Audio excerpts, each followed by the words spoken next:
Alright, this is a preface to Order Mind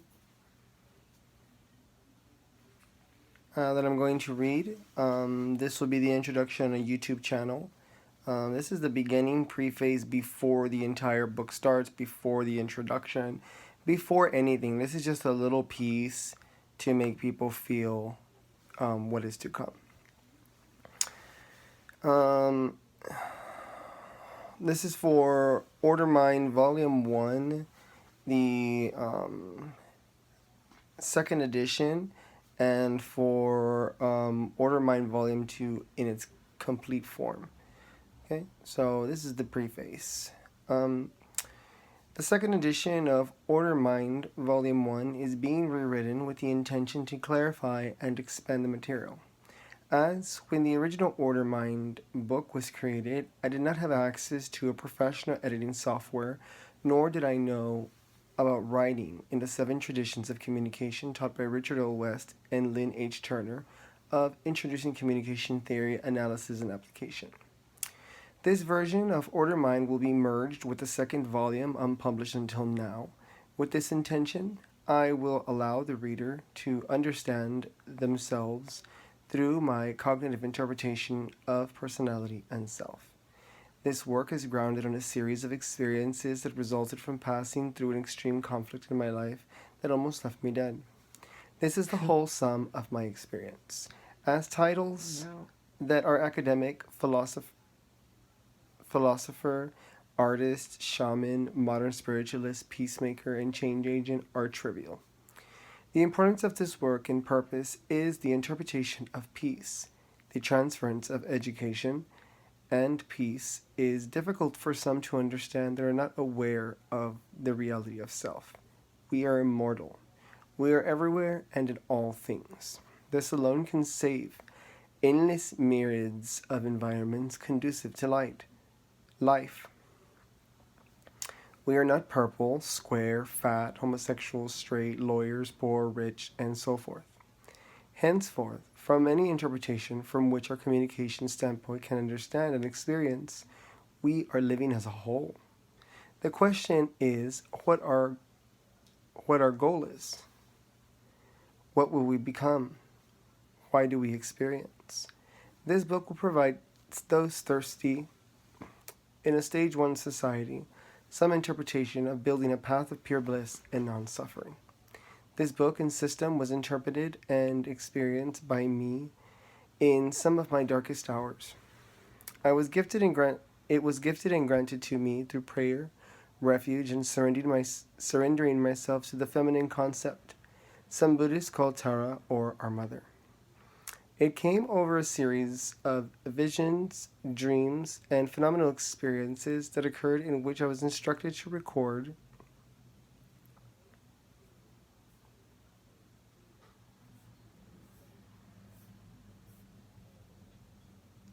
everything that was being transmitted. Every day I suffered more intensely with the fear of death. She revealed another piece. This system is brought to you by way of experiencing saving, everlasting peace. Moving forward with this book, you will experience the standpoint of this current age through my lens of interpretation. All things considered after you have begun, you will not be separate from yourself everywhere.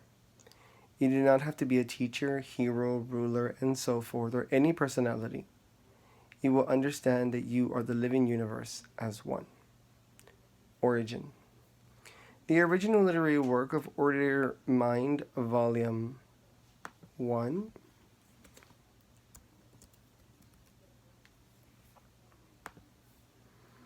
is an induction into a hyper-intelligent confrontation of conflict in a modern world.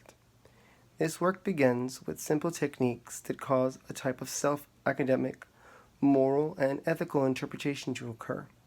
For example, when a person reads this beginning volume, they begin to recognize nature as oxygen, life as the animation of purpose, reality, and so forth. The hope is that you will realize you are an environment. How is it that you treat yourself and others?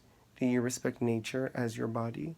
Do you respect your body as the whole of nature? When the work begins, we realize conflict as the potential for transformation. For instance, we begin to recognize that we are living in what astrophysicist Nikolai Semenovich Kardashev calls a stage zero society. What is a stage zero society? A stage zero society has only two results. One is we merge into a stage one society and life continues. The other is, as a race, we go extinct. It is said that a stage one society does not have the threat anymore of experiencing extinction. In the original order mind, we get the feeling that there is more conflict occurring than peace, causing a mass sickness in the universe. In the initial right of refuge in a lesser world, we realize that if we act to harm, we harm none other than ourselves. It was author George Manning and Ken Curtis of Leadership in Organizations that tell us that after 20 years of studying ethical morality, the one thing that we all have in common as a living species is that regardless of intelligence assessment, we do not want to suffer as much as the next life. Order mind begins to offer a prescription for the medicine of a mind that has been eating away at itself, tearing itself limb from limb, and involved in a primary intelligence, causing itself to fade away into nothing. We begin to choose immortal life and find death as an error of intelligence. We seek to do away, transform, and create a path of pure bliss and non-suffering. We believe that even if our galaxy star fades away, we will time travel to seed other star systems in a path of pure bliss and non-suffering, immortalizing the health of an immortal being and race. Interpretation. The interpretation of peace through order mind is rooted in nature and reality. Early in life, as we develop the senses, we realize the truth of antonym and opposites. We learn that there are extremes within us internally and externally.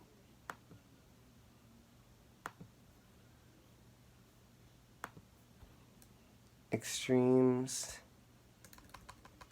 internally and externally. These extremes are the living constraints of the universe in mobile hierarchical variations of intelligence interpreting self.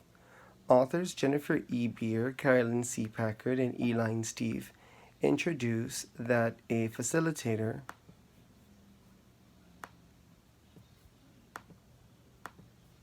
of the Mediator's Handbook introduced that a facilitator of peace uncovers positions, issues, and interests by seeking information within conflict. The constraints of the universe's extremes reside within communicative, interpretive, and experience positions, issues, and interests. The limitations of the universe are replications and multiplications of purpose brought to an extreme, causing something else to resonate synchronously, producing interpretation.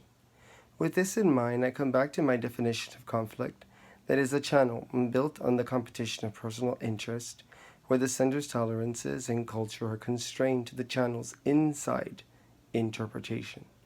Conflict has created systems and programs to interpret its constraints. We do not realize from the beginning that it is in our nature to rest in peace.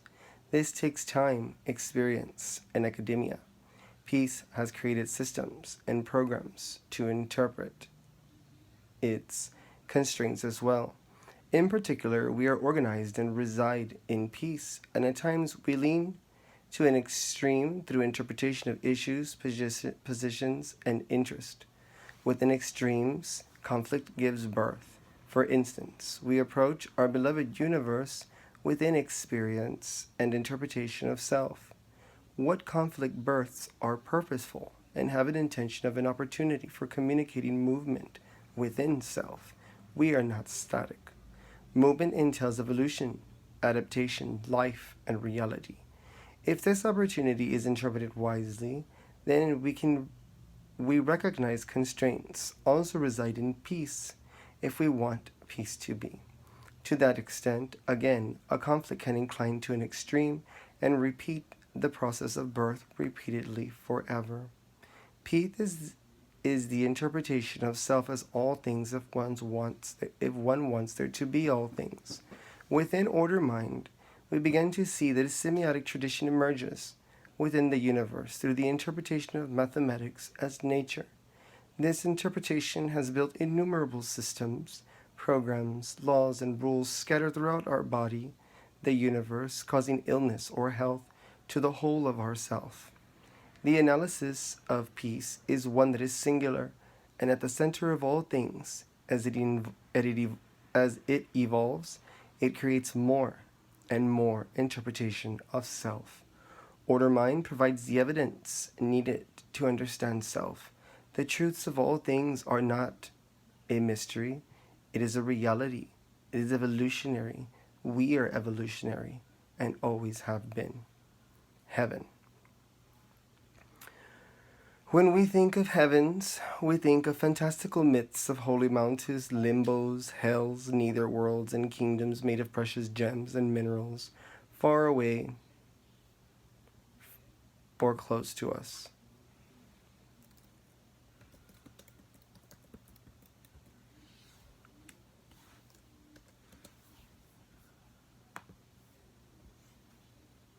What do you think when someone tells you about your beliefs about heaven? Some will say that it is a place that exists where a person will meet their loved ones from this life again. Some will say that it is based on ecstasy, bliss, and happiness. Some will say heaven is now. Some will say heaven does not exist. The truth is simple.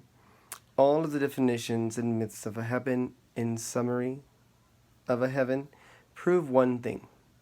It is a place of pure bliss and not suffering, and it resides in reality. We will discuss heaven in depth later, and perhaps you will see a book written by me shortly on heavens and myth from all the different cultures on earth to coincide this work. The truth is that heaven is based on intelligence, and hell is based on primary intelligence. Within order mind, personal heavens are built. Heaven is the fundamental reason the universe is existing.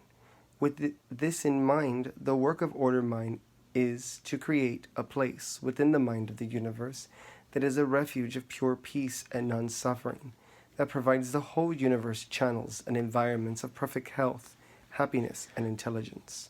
What purpose do you think you had before you read this, and did it change? Tara.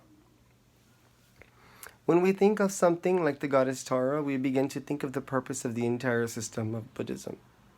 I have said that the entirety of order mind will one day be gifted to Buddhism, as it was through Tara that I arrived in creating the system. Although order mind has its own system, language, and power of a number, I felt it necessary to allow Buddhists to protect this philosophy, as our purpose is the same. Order mind has one purpose, and that is peace. Buddhism has a similar purpose. I confess I have never had a transmission or initiation into a Buddhist lineage, but studied and practiced Tara on my own. Some have said that no initiation is needed to practice Tara, as she represents living in peace, compassion, and practicing karma. Later I will explain more information on how Tara and her saving power is related to order mind and how she can be interpreted from an outsider's experience. Opening.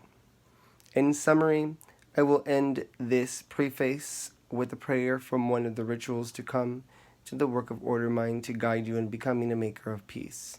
This is an excerpt from the initiation that is to come.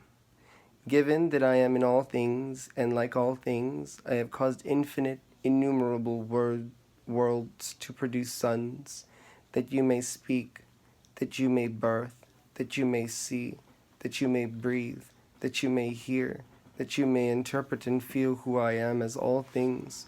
Within a moment, a second, peace is established in infinite worlds as innumerable form, innumerable name, and innumerable appearances.